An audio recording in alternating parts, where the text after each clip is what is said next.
what my animals looks like. This first grade classroom is part of Blessed Sacrament School just off of El Cajon Boulevard in San Diego. The kids are prepared for their presentations, they're well behaved, and class size is small. Just what any parent would want, right? But the problem is the classes are actually too small. In the early 90s, Blessed Sacrament had 450 students in their K-8 school, but now there are only 130. An enrollment of at least 200 tuition-paying kids is the benchmark for keeping a Catholic school in the black.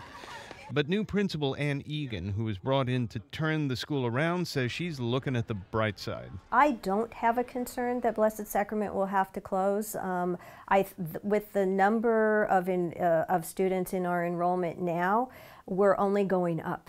So I'm confident that we've got a community and a parish and a diocese that is committed to helping us thrive and succeed into the future. Her optimism is welcome, but the fact remains the old business model of Catholic schools no longer works. Catholics today have smaller families, so there are fewer students. Until recently, religious orders provided a resident supply of nuns to teach the kids. Now schools have to hire lay teachers, causing labor costs to spike and tuition to go up. Then there is the organization of Catholic education itself, in which each parish is basically a different school district and its priest the superintendent. Scott Himmelstein with the Center for Education Policy and Law uses San Diego's 43 Catholic schools as an example. So you've got 43 separate school systems, so to speak, each with their own tuition, each with their own curriculums, and in a sense they are competing against each other for students. Himmelstein's group, based at the University of San Diego, did a study that was commissioned by the late San Diego Bishop Cirilo Flores. Flores was bishop for only a year before dying of cancer. Among the study's recommendations, create a foundation to financially support the schools, reorganize schools so the diocese becomes more like a school district, providing support with training, purchasing, and marketing. Damian Esparza, the Director of Development for the San Diego Diocese, says schools need the backing not just of one local parish, but of all San Diego Catholics. Whether us as Catholics that sit in the pews or whether it's our parishes, that we are all responsible for Catholic education. No matter whether you have a parish or whether you have a school at your parish, or whether you don't. Throughout their history, Catholic schools have served America's immigrants, the Irish, the Polish, the Italians, and they've served the poor. Today's immigrant population, the Latinos, make up 46% of San Diego school-age kids. Like the Irish, they're predominantly Catholic, but much more than the Irish, they find the cost of a Catholic education prohibitive. Angie Nieves has struggled to keep her children in Catholic school.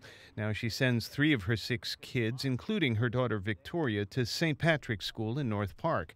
She says Catholic school is a place where her children get an important spiritual message and where she believes they are safe. This is actually like a safe haven for my family. That's the way I see it. For Nieves, the cost of tuition has been a hardship, and she told this to the principal of St. Jude's Academy, the school her kids were attending a few years ago. We're losing our house. My husband is also disabled, and there's so much going on. I was the only working parent, so I did not have the money. And she kept putting numbers in front of me to see what I could afford, and I kept having to say no. So at some point, she just says, you know what, don't worry about it. We're going to take care of you. Her story of a generous principal had a sad ending for the school. St. Jude's was forced to close in 2011. The Nieves family still enjoys a tuition break at St. Patrick's, but collection of less than full tuition adds to the financial problems of any school. Full tuition at Catholic K-8 schools is typically between $4,000 and $5,000 a year. Making Catholic education available to people who are not well off is a challenge for which the San Diego Diocese has no easy answer. Remaking Catholic education is a work in progress. Damian Esparza says the vision of a faith-centric, financially sustainable education that does not exclude the poor remains the goal. I think the vision of Bishop Flores is that any child that would like to attend Catholic schools can have that opportunity to attend a Catholic schools. Are we there right now? No, we're not. But is that the direction that we're looking to go? Yes. The diocese has taken some small steps. They've created a scholarship fund for students in need in the name of Bishop Flores.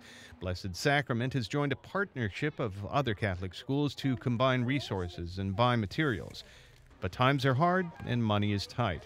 Last year, salaries for all teachers at Blessed Sacrament reverted to entry level. That meant a pay cut for senior teachers of up to 30%. Tom Fudge, KPBS News.